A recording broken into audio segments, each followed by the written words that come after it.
All right, welcome to another edition of WDSO's Porter County Perspective, our segment which highlights organizations and individuals making Northwest Indiana amazing.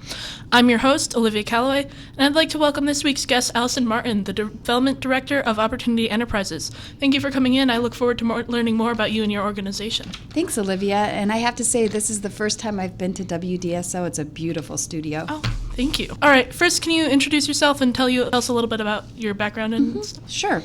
So again, I'm Alison Martin, and I am the Development Director for Opportunity Enterprises. I've been with this organization for about 2.5 years, but have been in the development realm for over 30 years. And the mission of OE, working with individuals with disabilities, has kind of been a family mission close to our heart. So with all of my kids and my husband, it's something that we really aspire to be a part of. All right. So before we go more in depth into the many programs offered by Opportunity Enterprises, can you give us a little bit of an overview about how you service the community?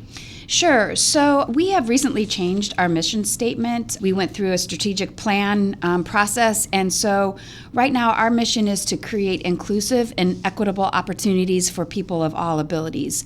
So while we primarily work with adults with disabilities, that mission statement is really allowing us to expand and innovate and to help many individuals that have different abilities. I see.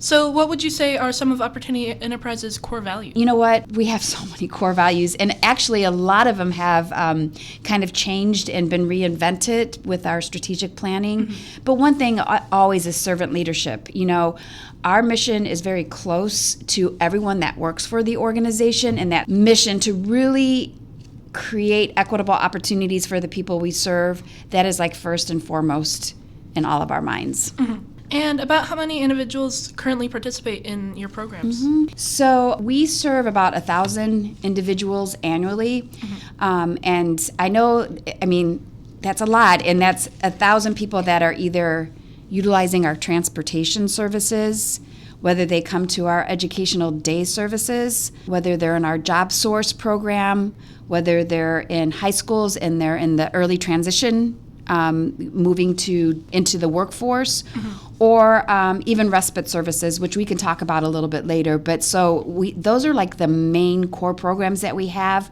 But then with each and every one of those, mm-hmm. there's a lot of intricacies with what that means and how we work and how we operate. So even though we only have, and I wouldn't say only, but we have 1,000 people that we service every year, and that's throughout Lake, Porter, and LaPorte County. We're just not a Porter County organization, and we have a lot of staff to help us do this. So we have almost 370 employees that help us fulfill the mission of Opportunity Enterprises.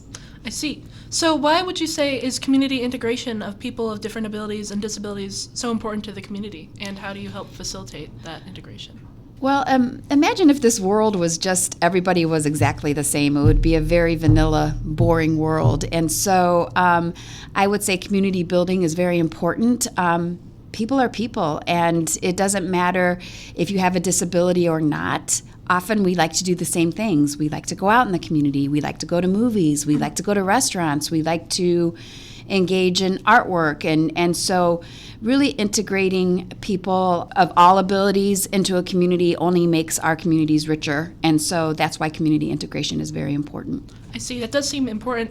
Can you share some of the history of Opportunity Enterprises? Mm-hmm. So Opportunity Enterprises began in 1967, and it started with just one staff person and 10, as we called, clients or people that we serve. And what it was back in that day, most people that had a disability were institutionalized often. Mm-hmm. And so this core group of parents who started Opportunity Enterprises, they wanted something better for their children. They didn't feel like they should be hidden away, institutionalized. And so Opportunity Enterprises was created to provide meaningful experiences for their children during the day. Mm-hmm. And then as their children grew, so did Opportunity Enterprises. And so that's how we got, the many different programs in terms of employment services, transportation, and all the things that Opportunity Enterprises does. So it started out with just this small core group of parents that just wanted something better for their kids. I see. So I think you mentioned it earlier, but can you explain a little bit more about what respite is? So respite services, respite is exactly what it's defined as. It's a break. Respite is a break. So imagine, well, there's a lot of intricacies, again, that go along with that. So the state has really been pushing organizations like ours to provide more respite services. And what that is imagine if you are a caregiver of a loved one that has a disability. If you are a parent that's maybe 80 years old and you have a 50-year-old child, that could be pretty cumbersome and time-consuming. Or even if you're a younger parent that's working a full-time job and yet you're working a full-time job, but yet you're caring for a loved one with a disability 24/7. So what respite services are is it's giving the caregiver a break.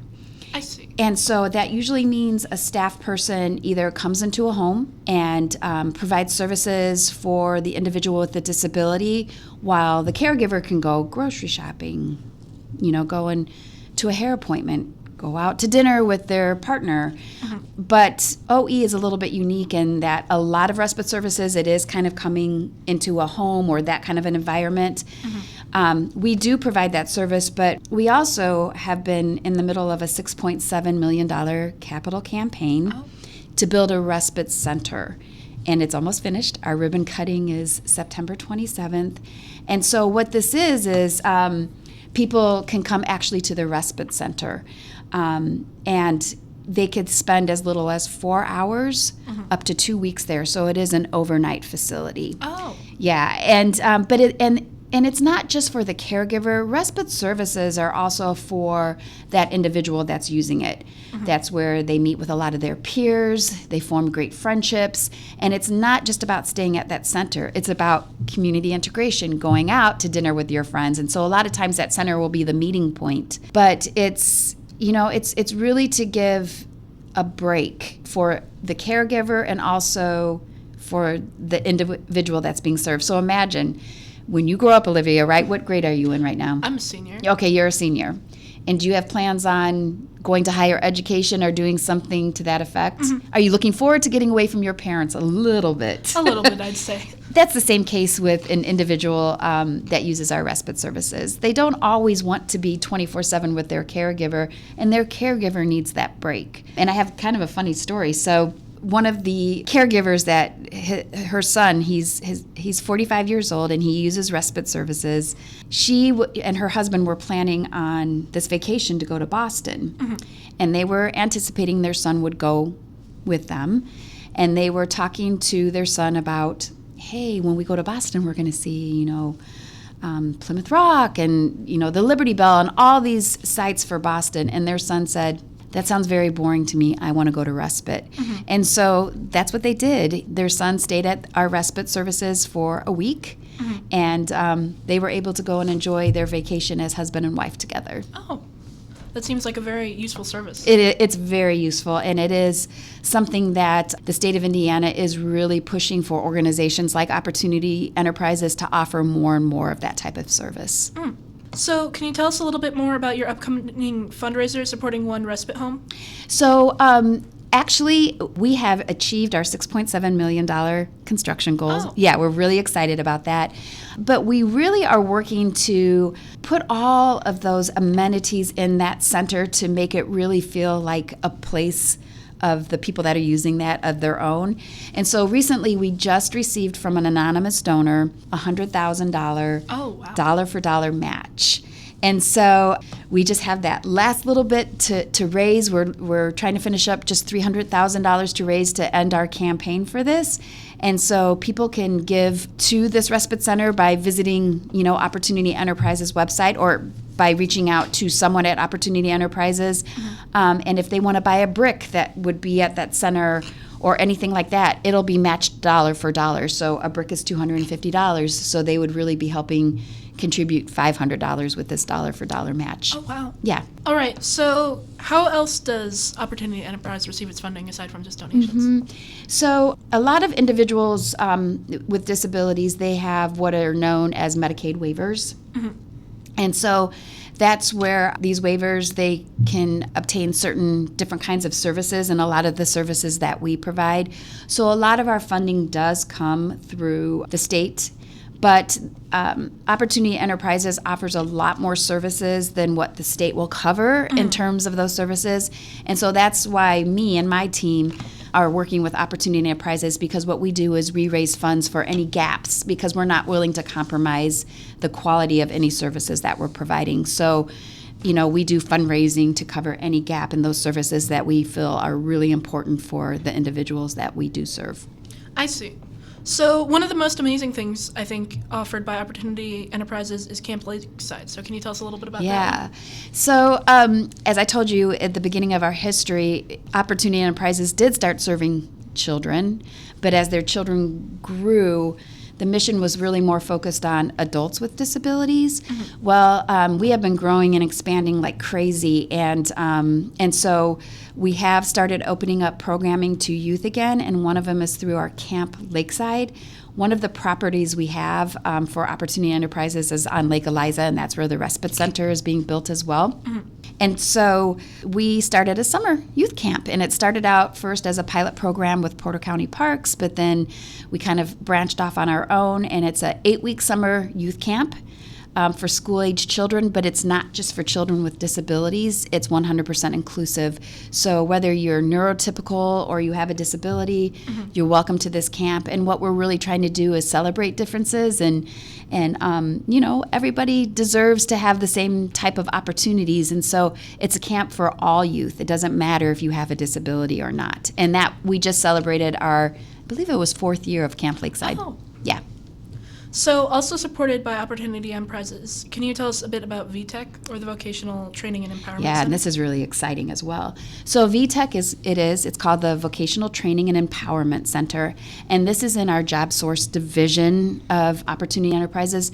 And so we really believe that equitable employment opportunities should be available to everyone. So our VTech is a training program that provides certification in certain industries like light industrial, and we're trying to open up a whole new host of other types of certification programs so that people that are transitioning from high school into the workforce, they could get this certification program that would help them obtain meaningful employment. Oh. And what's really exciting is that we are partnering with Ivy Tech, and so Ivy Tech is going to be helping us with this certification program, and we're having our ribbon cutting for this partnership the day after our respite ribbon cutting. So September 27th is our respite ribbon cutting, and then September 28th is this partnership between Ivy Tech. So the certification program and the classes that are held for this certification program will be held at Ivy Tech in their manufacturing lab.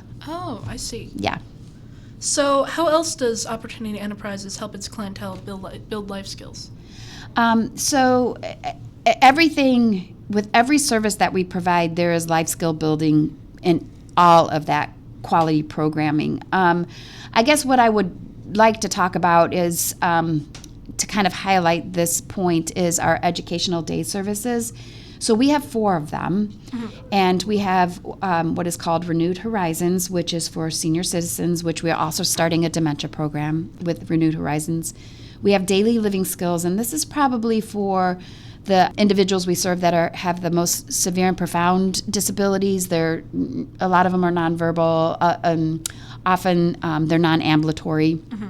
We have Enriching Possibilities, which is a day service program that really serves people that have a lot of different abilities. And then we have Thrive, which is probably for our clients that have the most moderate to mild disabilities. Mm-hmm. And in these programs, what happens is they come to these day services Monday through Friday, anywhere from 9 to 5. Mm-hmm.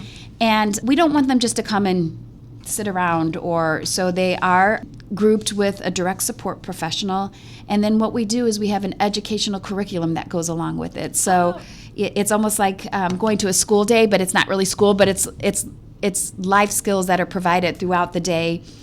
We have science, we have music, we have STEM, mm-hmm. and so it's really just kind of obtaining those life skills in different curriculum components. And we train our staff. If a new educational component is add it to, our repertoire, then our direct support professionals are trained every Friday for that new component. And so it really makes a meaningful day. And so not only are you gaining, educational skills, but you're also gaining the life skills as well. And we have cooking classes too. I see. So nationally, only about 1 in 5 people with a disability is employed. So as we've learned so far, Opportunity Enterprises does a lot to help the disabled in our community. So what kind of jobs do you guys offer once they're ready?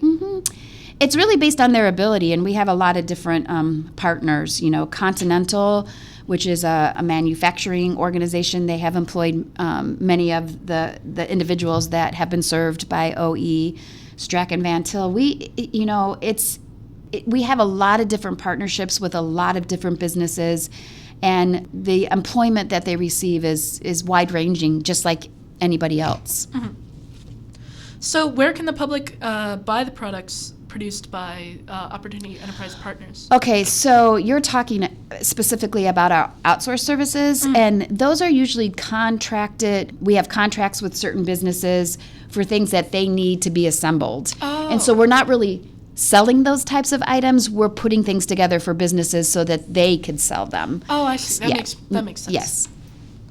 So for those of people listening who support Opportunity Enterprises missions, besides a monetary donation, how can they help, like volunteers? Oh, they can always help, whether it's coming to one of our events, learning more about our organization, material and kind gifts or donations, and of course volunteering. We always, and we love our volunteers, so they can get engaged in many different ways.